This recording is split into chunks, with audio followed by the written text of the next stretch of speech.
की, सकल हंस को बंदगी, साहेब बंदगी सतनाम। बोलिए सदगुरु कबीर साहब की जय।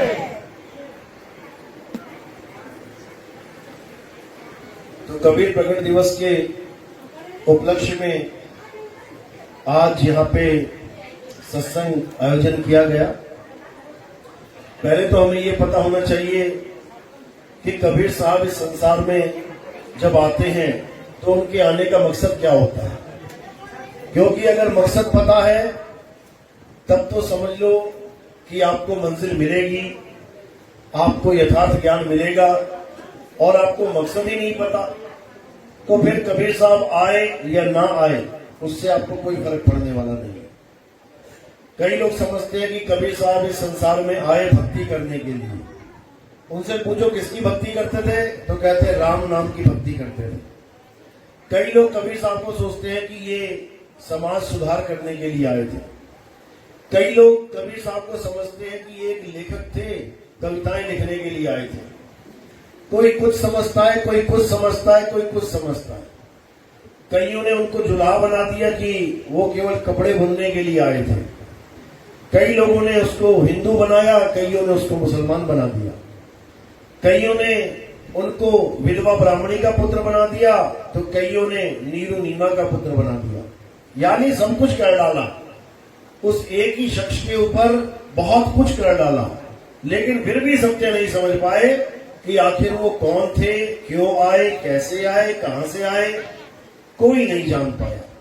इसीलिए वाणी कबीर साहब की समझा रही है, संतों अविगत से चला आया, कोई मेरा भेद मरम ना पाया, ना हम लीना गर्भ बसेरा, बालक होए दिखलाया, संतों अविगत से चला आया। जो पीछे आप फोटो देख रहे हो, कमल के फूल के ऊपर एक बच्चा प्रकट हुआ है। यही है कबीर साहब के यहाँ आने का तरीका। ये माँ और बाप के मिलन से नहीं आते, ये माँ के गर्भ में उल्टा लटक के नहीं आते, ये प्रकट होते हैं। इसलिए कबीर प्रकट दिवस मनाया जाता है। कबीर जन्म दिवस नहीं मनाते, इनका जन्म नहीं हुआ, ये प्रकट होते हैं। प्रकट काशी में हुए और गुप्त कहां हुए? मगहर में। जब 120 साल की लीला पूरी करके मगहर पहुंचे और अपने शिष्यों को अंतिम संदेश दिया कि जो भी अंतिम दर्शन करते चाहता है वो मगहर में आ जाए, तो इनके हिंदू और मुसलमान दोनों शिष्य थे, राजा बघेल और बिजली खान पठान। दोनों राजा अपने अपने सैनिकों के साथ, शिष्यों के साथ पहुंचे। अब कबीर साहब जब इस दुनिया से जाने लगे तो इन दोनों का झगड़ा छिड़ गया कि हम कबीर साहब की लाश को जलाएंगे क्योंकि हम हिंदू हैं, कबीर साहब हमारे गुरुजी हैं। और बिजली खान पठान कहता हम इनकी लाश को दफनाएंगे क्योंकि ये हमारे पीर है, हमारे गुरु हैं, हम मुसलमान हैं। तो कहते हैं दोनों की तलवारें खिंच गई, लेकिन कबीर साहब ने वहां पर भी झगड़ा खत्म करवा दिया। कहते मैं अंदर जा रहा हूं अपनी झोपड़ी में, वहां पर दोनों आ जाना और जो लाश मिलेगी अपने मन से जो करना है कर देना, पर यहां लड़ो मत। इतना कह के अंदर चले गए, चादर तान के लेट गए। अब आवाज आई आसमान से कि खोलो पर्दा है नहीं मुर्दा, मिथ्या युद्ध कर डाला, ऐ मूर्ख नादाना तुमने हमें नहीं पहचाना। ये आवाज सुन के जब अंदर गए और चादर हटाई तो वहां पर कबीर साहब की कोई लाश नहीं थी, वहां फूल ही फूल पड़े हुए थे। तो उन दोनों ने क्या किया, आधे आधे फूल बांट के उसी परिसर में एक ही जगह समाधि भी बना दी और मकबरा भी बना दिया। आज भी मगहर में दोनों उसी स्थान पे स्थित है। यानी जाते जाते भी हिंदू मुस्लिम का झगड़ा खत्म करके गए, जीते जी तो सबको एक करते ही थे, जाते जाते भी एक कर गए। चलो यहां तक तो समझ में आ गई बात कि आए और गए बिना मां बाप के, बिना किसी 5 तत्वों की देह के। लेकिन आने का मकसद क्या था, अब इसको जानना है। कई लोग कहते हैं कि कबीर साहब यहां मंत्र जपने के लिए आए थे, राम राम जपते थे और अपने शिष्यों को भी राम नाम का जाप देके चले गए। कई लोग कहते हैं कि कबीर साहब यहाँ पर ओम सोंग जपने आए थे और अपने चेलों को भी ओम सोंग देके चले गए। कई लोग कहते हैं कबीर साहब 5 नाम जपने आए थे, ज्योत निरंजन ओंकार आरंकार सोंग सतनाम, और अपने चेलों को भी 5 नाम देके चले गए। कोई कुछ कहता, कोई कुछ कहता, कोई कुछ कहता, लेकिन कबीर साहब यहाँ क्यों आए ये कोई नहीं जान पाया। अरे कबीर साहब यहाँ कोई मंत्र जपने या जपवाने नहीं आए थे। कबीर साहब यहाँ पर कोई भगवान के नाम बांटने नहीं आए थे, बल्कि कबीर साहब के आने से पहले ये इंसान नाना प्रकार के नामों को जपता था। कबीर साहब के आने से पहले अल्लाह अल्लाह भी जपा जा रहा था, राम राम भी जपा जा रहा था, श्याम श्याम भी जपा जा रहा था, सब कुछ किया जा रहा था। कबीर साहब यहाँ कोई नाम जपवाने नहीं, बल्कि जो नाम जपे जा रहे थे उन नामों को छुड़वाने आए थे। जो लोग माला फेरते थे उस माला को छुड़वाने आए थे। जो नाम जपे जा रहे थे, मंत्र जपे जा रहे थे, उन मंत्रों को छुड़वाने आए थे। तो बताने क्या आए फिर? कबीर साहब यहाँ आत्मा का ज्ञान समझाने के लिए आए थे। आत्मा का ज्ञान। अब कई लोग सोचेंगे ये कैसा ज्ञान है? आत्मा का ज्ञान ये क्या होता है? यही वो ज्ञान है जो सब संत बताने आते हैं, जो सब संत अपनी वाणियों में जिसकी महिमा गाते हैं। कबीर साहब कहते हैं, जल में मीन प्यासी मोहे देखत आवे हासी, आत्म ज्ञान बिना नर भटके और कभी काबा कभी काशी। कहते हैं आत्म ज्ञान बिना नर भटके, मंत्र ज्ञान बिना नहीं, तंत्र ज्ञान बिना नहीं, हवन यज्ञ पूजा पाठ के ज्ञान बिना नहीं। कौन सा ज्ञान चाहिए? आत्म ज्ञान। अभी आत्म ज्ञान होता क्या है? क्या ये किसी मंदिर में जाने का नाम है, या किसी मस्जिद में पूजा पाठ करने का नाम है, या किसी गुरुद्वारे में जाके पूजने का नाम है, या किसी चर्च में जाना पड़ेगा? आखिर ये आत्म ज्ञान है क्या, और ये प्राप्त कहां होगा? इसको जानना पड़ेगा, तब समझ में आएगा कि कबीर साहब के आने का मकसद क्या था। तो कबीर साहब समझा रहे हैं कि जो परम तत्व है, जो आत्म तत्व है, उसके बिना एक पत्ता भी नहीं हिल सकता। आत्मा का नाम सुना है सबने? सबने सुना है? हाथ खड़ा करो जरा, जिसने आत्मा का नाम एक बार भी सुना हो अपने जीवन में। नहीं भी हाथ खड़ा किया है तब भी सुना है सबने, नाम ही ऐसा है, सबने सुना है आत्मा। अपनी अपनी आत्मा लेके आए हो, घर तो नहीं छूट गई किसी की? चेक करो एक बार, हाथ लगा के देख लो कोई घर छोड़ आया हो। ऐसा कभी नहीं हो सकता। अगर आत्मा तुम घर छोड़ा है तो यहां आ ही नहीं सकते। 24 घंटे आत्मा तुम्हारे साथ है। आत्मा ने जैसे ही शरीर को छोड़ दिया वहीं मिट्टी हो जाएगा, धड़ाम करके नीचे गिर पड़ेगा और फिर 4 लोग उठा के लेके जाएंगे इसको। अगर ये अपने सहारे चल रहा है, अगर ये शरीर खा रहा है, पी रहा है, बोल रहा है, डोल रहा है, इसका मतलब आत्म तत्व इससे जुड़ा हुआ है। जैसे ये पंखा चल रहा है, ये बल्ब जल रहा है, ये माइक बोल रहा है, इसका मतलब करंट है। और जैसे ही करंट चला गया, ये पंखा ना चलता, ये बल्ब ना जलता। तो अगर पंखा चल रहा है, बल्ब जल रहा है, इसका मतलब करंट इसके पास है। इसी प्रकार अगर तुम चल रहे हो, खा रहे हो, पी रहे हो, बोल रहे हो, डोल रहे हो, तो आत्म तत्व तुम्हारे पास है। यही साहिब समझा रहे हैं। मोको कहां ढूंढे रे बंदे, मैं तो तेरे पास में। सबके पास आत्मा है। एक भी जीव बिना आत्मा के नहीं रह सकता, लेकिन उस आत्मा का ज्ञान ये किसी के पास नहीं है। तो संत क्या करते हैं? संत उसी आत्मा का ज्ञान देते हैं, उसी आत्मा का ज्ञान समझाते हैं जो आपके पास है, लेकिन उसका एहसास नहीं है। वस्तु आपके पास है, आत्मा सबके पास है, लेकिन उसका एहसास नहीं है, उसके बारे में जानकारी नहीं है। आत्मा को छोड़ के मंत्रों को पकड़ लिया, आत्मा को छोड़ के पत्थरों को पकड़ लिया, आत्मा को छोड़ के जल को पकड़ लिया, नदियों में स्नान कर लिया, आत्मा को छोड़ के अग्नि को पूज लिया, आत्मा को छोड़ के सबकी पूजा कर डाली, लेकिन आत्मा को नहीं जान पाए। संत इसीलिए आते हैं, कबीर साहब इसीलिए आते हैं कि इससे पहले कि मौत आ जाए और तुम आत्मा को ना जान पाओ तो तुम कहां चले जाओगे? 184 में चले जाओगे। फिर तुम इन जंगलों में, इन नदी नालों में, इन पहाड़ों पे वन वन भटकोगे। इन शेरों के आगे हिरण बन के भागना पड़ेगा और बख्शा नहीं जाएगा, जीवित को फाड़ के खा लिया जाएगा। लेकिन अगर तुम इस आत्मा के ज्ञान को जान लो, इस आत्म तत्व को पहचान लो, इन मंत्रों को त्याग के इन मंत्रों को जपने वाला कौन है इसको जान लो, तब तुम्हारा कल्याण 101% होगा। इसीलिए कबीर साहब बार बार समझा रहे हैं कि जब लगना चीनोगे आत्म, तब लगना मिली है परमात्म। आत्म चीने परमात्म चीने, संत कहावत सोए, और यह भेद काया से न्यारा।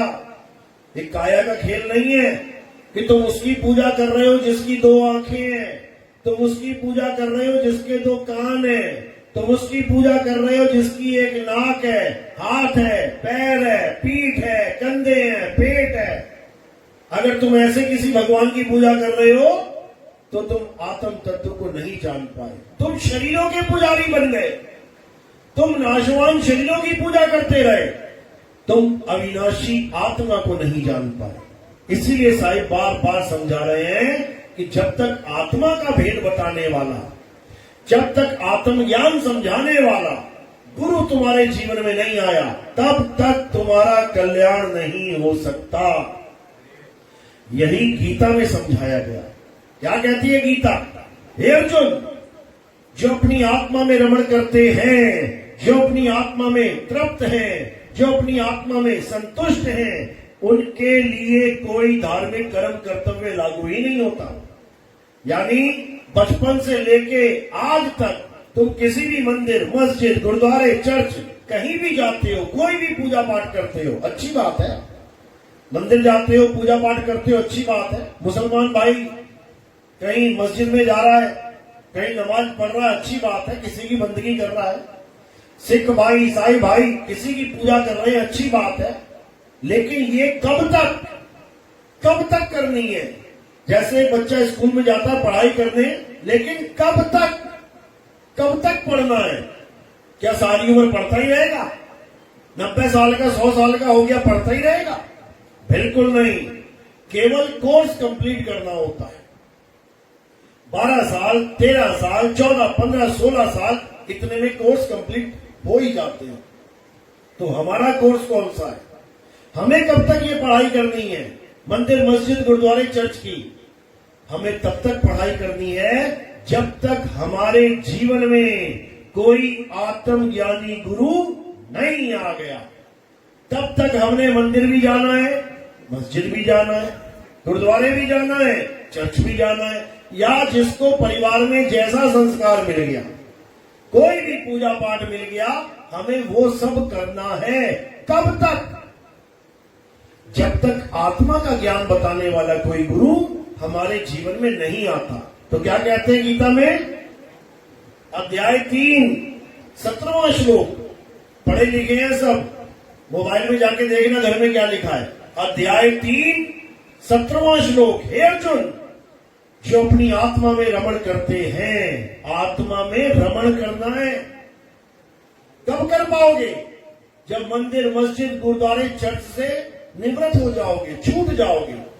अगर सारी उम्र मंदिर, मस्जिद, गुरुद्वारे, चर्च ही गए तो फिर आत्मा में रमण कब करोगे? समझो बात को। आत्मा में रमण का मतलब होता है कमाई करना, और मंदिर, मस्जिद, गुरुद्वारे, चर्च में जाना का मतलब होता है पढ़ाई करना। मंदिर में गए, गीता पढ़ी, रामायण पढ़ी, तो पढ़ाई हुई कि नहीं हुई? मस्जिद में गए, कुरान पढ़ी, तो पढ़ाई हुई कि नहीं हुई? चर्च में गए तो बाइबल पढ़ी, तो पढ़ाई हुई कि नहीं हुई? गुरुद्वारे में गए, श्री गुरु ग्रंथ साहब को पढ़ा, तो पढ़ाई हुई कि नहीं हुई? पढ़ाई के लिए ही ये सब बने हुए हैं, लेकिन कमाई के लिए कोई और जगह है। वो कैसे मिलेगी? जब तुम्हें आत्म ज्ञानी गुरु मिलेगा और जब आत्मा में रमण करने की विधि मिलेगी, तब तुम कमाई में आ जाओगे। कहते हैं ना, बड़ी कमाई वाला महात्मा है। पढ़ाई वाला महात्मा कोई नहीं कहता कि बड़ा पढ़ाई वाला महात्मा है। कमाई वाला सब ढूंढते हैं।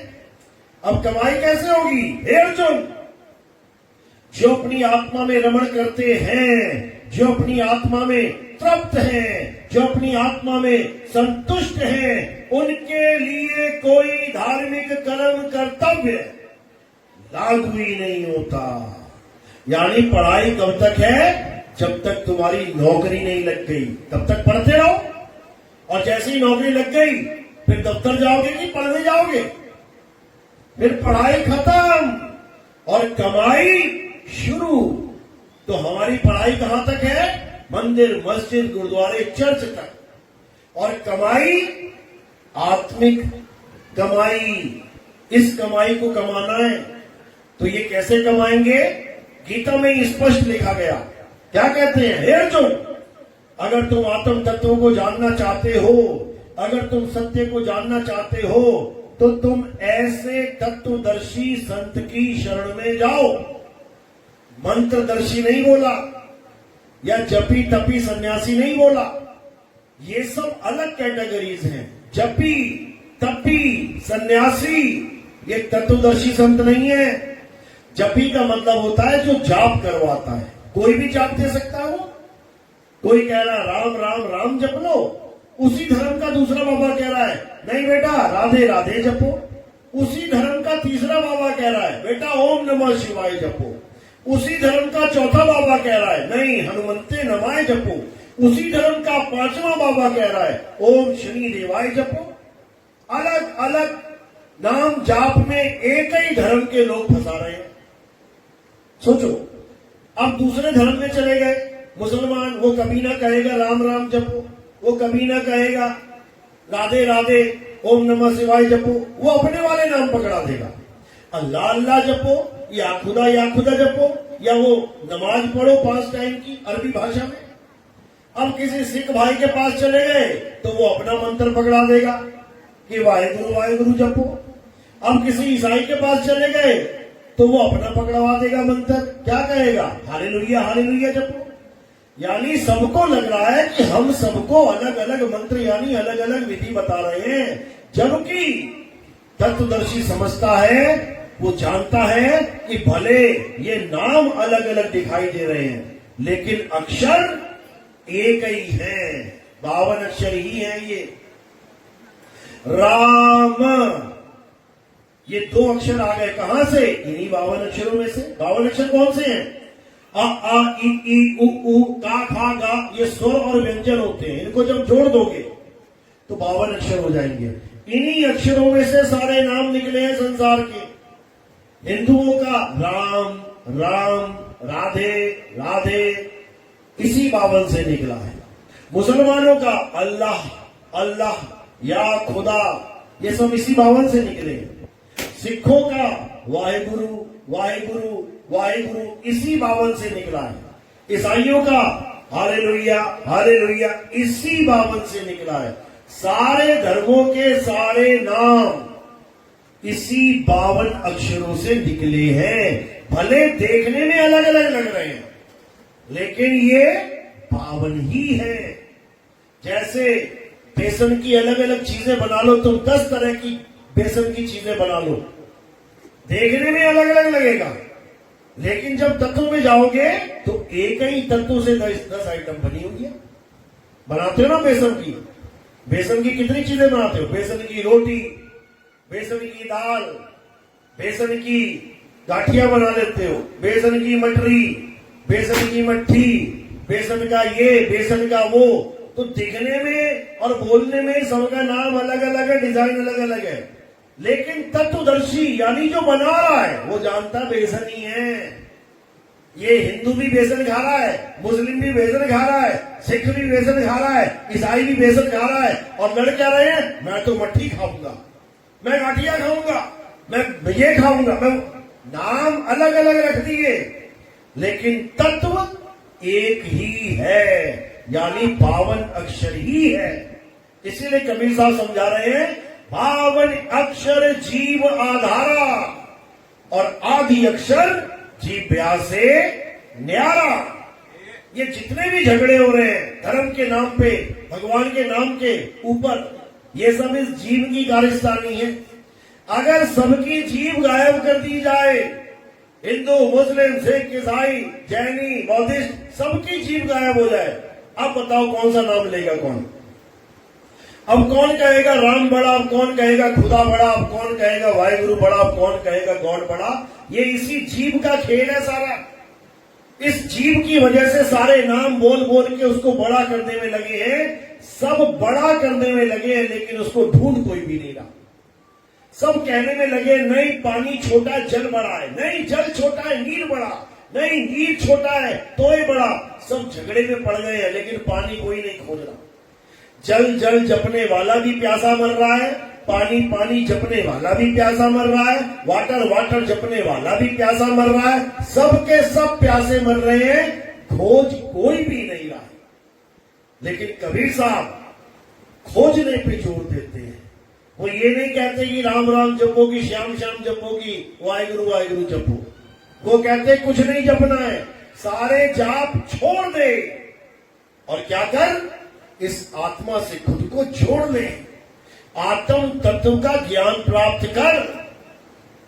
जो तेरे पास है वो को कहा ढूंढे रे बंदे, मैं तो तेरे पास में, ना मंदिर में, ना मस्जिद में, ना काबे कैलाश में, ना मैं जप में, ना मैं तप में, ना एकांत निवास में, खोजी होए तुरंत मिल जाऊं एक पल की तलाश में। और कहे कबीर सुनो भाई साधो, मैं तो हूं विश्वास में, अंधविश्वास में नहीं। विश्वास और अंधविश्वास ये दोनों में जमीन आसमान का अंतर है। हम अंधविश्वासी हो चुके हैं, लेकिन विश्वासी नहीं हो पा रहे हैं। विश्वास तब किया जाता है जब चीज को परख लिया जाता है। जैसे तुम्हारा कोई नौकर है, तुमने 10 लाख रुपया दिया, उसको बोला जा बैंक में जमा करा। अब तुम्हारा रिश्तेदार खड़ा दुकान पे, क्या कह रहा है, अरे यार तूने 10 लाख रुपया उस लड़के को दे दिया और लेके भाग गया तो? और तुम क्या कह रहे हो, नहीं नहीं विश्वास वाला बंदा है ये। अब ये कहने से नहीं हो गया विश्वास, ये उसने करके दिखाया है और तुमने उसको परखा है। पहले तुमने 100 रुपए दिया, बोला जा बेटा बैंक में जमा कर गया, जमा कर दिया। फिर तुमने 1000 रुपए दिए, जा बेटा बैंक में जमा कर गया, उसने कर दिया। फिर तुमने 10,000 दिए, जा बेटा बैंक में जमा कर गया, उसने 10,000 कर दिए। फिर तुमने 1 लाख दिया, जा बेटा बैंक में जमा कर गया, वो करके आ गया। फिर तुमने 10 लाख दिया, वो करके आ गया। अब उसके बाद तुम्हें पूरा विश्वास हो गया कि अब ये बंदा पक्का है। उसको तुम कह सकते हो कि हाँ मुझे पूरा विश्वास है परखने के बाद। लेकिन तुम कहो किसी पर भी मुझे इस पे विश्वास है, मुझे उस पे विश्वास है, तब तुम ठगे जाओगे। इसीलिए साहिब ने कहा, कहे कबीर सुनो भाई साधो, मैं तो हूं विश्वास में, यानी मैं विश्वास में हूं। लेकिन उससे पहले बहुत कुछ बोला उन्होंने कि जहां तू विश्वास करके बैठ गया है वहां मैं नहीं हूं। ना मंदिर में, बताओ किसका विश्वास नहीं है भगवान मंदिर में नहीं है? सबको पता है भगवान मंदिर में होते हैं, लेकिन साहिब कह रहे हैं ना मंदिर में, ना मस्जिद में, ना काबे कैलाश में। क्यों? क्योंकि बिना परख के मान के बैठ गया कि हाँ भगवान मंदिर में होते हैं। अगर भगवान मंदिर में होते तो क्या कोई माई का लाल मंदिर का गल्ला तोड़ के ले जा सकता था? क्या मंदिर की चोरी हो सकती थी? क्या मंदिर में कोई एक पैसा इधर से उधर कर सकता था? लेकिन 200 करोड़ हो गया, 200 करोड़ की चोरी हो गई। समझो बात को, 200 करोड़, तुम्हारा जीवन बीत जाएगा नोट गिनते गिनते। 200 करोड़, लेकिन वहां एक ही साल में हो गई। बताओ। तो यही कह रहे हैं, ना मंदिर में, ना मस्जिद में, और ना काबे कैलाश में। जहां जहां तुम विश्वास करके बैठे थे कि परमात्मा यहां है, परमात्मा यहां है, परमात्मा यहां है, सब पे कांटा मार दिया। लोग जप पे विश्वास करते हैं, मैं नाम जप लूं 10 करोड़ बार, 20 करोड़ बार परमात्मा मिल जाएगा, उस पे भी कांटा मार दिया। ना मैं जप में, ना मैं तप में। बताओ, जप और तप ही भारत के इतिहास की रीढ़ की हड्डी है, नींव है। आप किसी भी बाबा को देख लो, क्या लिखा होता है वहां पे? जपी बाबा। जपी में क्या आता है? 108, 1008, ये जपी होते हैं। और तपी में क्या होता है? तपस्वी बाबा। सबके सिर झुक जाते हैं। जपी और तपी के आगे सबके सिर झुक जाते हैं। और कबीर साहब कह रहे हैं, ना मैं जप में और ना मैं तप में और ना मैं व्रत उपवास में, खोजी होए तुरंत मिल जाऊं एक पल की तलाश में। जिनको हम विश्वास करके बैठे हैं कि ये बाबा जपी है, बहुत जपता है नाम, और मुझे भी नाम जपने के लिए दे दिया, ये मेरा कल्याण कर देगा, वही डुबाएगा तुम्हें। क्यों? ना मैं जप में। जपने से कभी किसी की मुक्ति होती ही नहीं है। जपने से कभी किसी का कल्याण हो ही नहीं सकता। कैसे होगा? खोजने से, ढूंढने से। तो कह रहे, बंदे खोज दिल हर रोज, यानी अपने आत्म तत्व को खोज, एक दिन जरूर मिलेगा। तब मिलेगा जब भेदी गुरु यानी तत्वदर्शी संत तेरे जीवन में आएगा। तो क्या कहते हैं? हे अर्जुन, अगर तुम सत्य को प्राप्त करना चाहते हो, अगर तुम आत्म तत्व को प्राप्त करना चाहते हो, तो ऐसे तत्वदर्शी संत की शरण में जाओ जिसने आत्म तत्व को जान लिया है, जो अपनी आत्मा को जान गया है, जो उस परम तत्व को जान गया है, वही तुम्हें तुम्हारी आत्मा का ज्ञान समझा सकता है। इसके अलावा अगर तुम कहीं भी जाते हो तो तुम पूर्ण ज्ञानी नहीं हो सकते। एक बार सत्य का ज्ञान हो जाने पर तुम कभी भ्रमित भी नहीं होगे। यानी एक बार तुम्हें आत्मा का ज्ञान हो जाए, उसके बाद तुम्हें भ्रमित करने वाला इस संसार में कोई नहीं। जैसे कोई बच्चा जिसने कभी करंट को छुआ नहीं, तुम उसे कितना ही समझा लो कि करंट कैसा होता है, कैसा होता है, कैसा होता है, नहीं बता सकते, कितना ही समझा लो।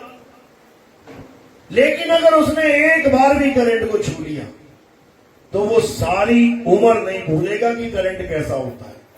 इसी प्रकार आत्मा के बारे में समझाने वाले बहुत बैठे हुए हैं।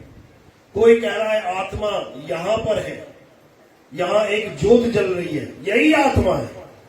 कोई कह रहा है श्वास चल रही है, ये आत्मा है। कोई कह रहा है जो हमारे शरीर में तरंगे उठ रही हैं, ये आत्मा है। कोई कह रहा है ये जो चक्र है यही आत्मा है। कोई कुछ बता के केवल जीवों को भरमा रहे हैं। और जो असली आत्मा का ज्ञान है वो कोई नहीं जानता। आत्मा सब कर रहे हैं। और आने वाले समय में हर मंच से तुम्हें बाबा यही बोलता दिखाई देगा कि आत्म स्वरूप को जानो, आत्म स्वरूप को जानो, आत्म स्वरूप को जानो। क्योंकि हमने आत्मा का डंका बजा रखा है। अब सब यही बोलेंगे आत्मा को जानो, तो एक ऐसा माहौल तैयार हो जाएगा जहां हर जगह आत्मा आत्मा आत्मा की बात चलेगी। तो कैसे पहचान करेंगे कि भाई कौन असली ज्ञान दे रहा है, कौन नकली, किसको आत्मा का अनुभव है, किसको नहीं? तो उसके लिए कबीर साहब ने एक वाणी बोली थी 600 साल पहले। उनको पता है क्या होने वाला है, उनको पता है ये जितने भी पत्थर पूजने वाले हैं, मंत्र जपने वाले हैं, एक समय ऐसा आएगा जब ये भी कहते फिरेंगे कि आत्मा को जानो, आत्म तत्व को पहचानो। और वो समय आ गया है। ये पत्थर पूजने वाले, ये वृंदावन में बैठे हुए जितने भी हैं, धीरे धीरे धीरे आत्मा आत्मा आत्मा करते नजर आ रहे हैं। लेकिन कबीर साहब ने पहले ही समझा दिया था कि कबीर आत्म ज्ञान का बड़ा नगर में शोर, अभी शोर होगा और ऐसा शोर होगा कि बच्चा बच्चा एक ही बात बोलेगा, आत्मा को जानो, आत्मा को जानो, आत्मा को जानो। और तुम पूछोगे कैसे पता लगा, कहां से पता लगा? हमारे गुरुजी भी यही कहते हैं, सबके गुरुजी यही कहते नजर आएंगे कि आत्मा को जानो, आत्मा को जानो, आत्मा को जानो, लेकिन कैसे पता लगेगा कि कौन सा गुरुजी सच बोल रहा है, कौन से गुरुजी ने आत्मा को जान लिया, ये कैसे पता लगेगा? उसके लिए बोला कबीर साहब ने, कबीर आत्मज्ञान का पड़ा नगर में शोर, और पूछो कैसी आत्मा तो देते दांत निपोर। यानी जैसी हम पूछेंगे, हाँ आत्म तत्व के बारे में बात कर रहे हो, कैसी होती है आत्मा, कहते हैं वही गर्दन झुक जाएगी, हंस के दिखा देंगे, बात को टाल देंगे, लेकिन कभी अनुभव ज्ञान नहीं बता सकते। क्यों? क्योंकि अनुभव है ही नहीं। आत्मा का अगर अनुभव होता तो कभी जीवन में पत्थर नहीं पूछता, आत्मा का अनुभव होता तो कभी जीवन में नाम नहीं जपता, आत्मा का अनुभव होता तो कभी किसी गंगा जमुना में स्नान करने की बात नहीं करता, आत्मा का अनुभव होता तो कभी इन 5 तत्वों को पूजने की बात नहीं करता, आत्मा का अनुभव होता है तो किसी और के भगवान को बताने की बात ही ना करता। आत्मा का अनुभव होता है खुद में परमात्मा को पा लेना। हे अर्जुन, जो अपनी आत्मा में रमण करते हैं, जो अपनी आत्मा में तृप्त यानी जिसे और कुछ नहीं चाहिए, जो अपनी आत्मा में संतुष्ट यानी जिसे किसी और से कोई मतलब ही नहीं है, वो अपनी आत्मा में संतुष्ट हो चुका है, तो वो भला किसका नाम जपेगा, वो भला किसकी पूजा करेगा, वो भला कौन से परिक्रमा करने जाएगा, वो भला कौन से मंदिर मस्जिद गुरुद्वारे चर्च में जाएगा। जिसको सब कुछ अपने पास ही मिल गया वो कभी कहीं नहीं जाएगा। उसी की बात चल रही है। कहते हैं कि जब आत्मा का ज्ञान हो जाएगा, आत्मा में रमण कैसे करना ये समझ में आ जाएगा, तो तुम्हें परमपिता परमात्मा का भी ज्ञान हो जाएगा। कैसे होगा? कहते हैं जीव तिल माही तेल है और जीव चकमक में आग, तेरा साईं तुझ में है और जाग सके तो जाग। यानी अभी हम सोए हुए हैं अज्ञानता की नींद में। अब नींद में क्या होता है? नींद में हमें ये होश नहीं रहता कि हम कहां सोए हैं। बिस्तर पे सोए होते हैं लेकिन जंगल में जागे होते हैं, सोए बिस्तर में होते हैं लेकिन गलियों में घूम रहे होते हैं, सोए बिस्तर में होते हैं लेकिन शादियों पार्टियों में घूम रहे होते हैं। यानी हम इतना भी याद नहीं रख सकते सपने में कि हम सोए कहां हैं। बिल्कुल इसी तरह हम इस संसार में भले आंखें खोल के बैठे हैं लेकिन हम सोए हुए हैं। क्यों? क्योंकि हमें अपना स्वरूप ज्ञान ही नहीं है, हमें अपना तत्व ज्ञान ही नहीं है। हम अपने आप को आदमी औरत मान के बैठे हैं, हम अपने आप को शरीर मान के बैठे हैं।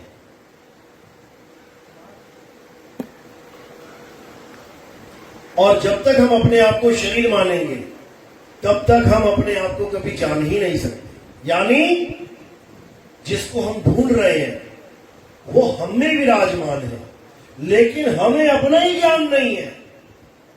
हम अपने आप को ये 5 तत्वों का शरीर मान बैठे हैं और अपने भगवान को भी 5 तत्वों का शरीर मान बैठे हैं। ना तो हमें अपनी आत्मा का ज्ञान और ना ही परमात्मा का ज्ञान। तो साहिब क्या समझा रहे हैं कि कस्तूरी कुंडल बसे मरग ढूंढे वन माही और ऐसे रमता राम है ये दुनिया जाने नाही। यानी वो एक करंट पंखे में भी रमा हुआ है, बल्ब में भी रमा हुआ है, गीजर में भी रमा हुआ है, हीटर में भी रमा हुआ है। ये सारे जितने भी तुम्हें दिखाई दे रहे हैं सब में वो परमात्मा रमा हुआ है लेकिन हमें उसका ज्ञान ही नहीं है, इसलिए हम उससे दूर हो गए हैं।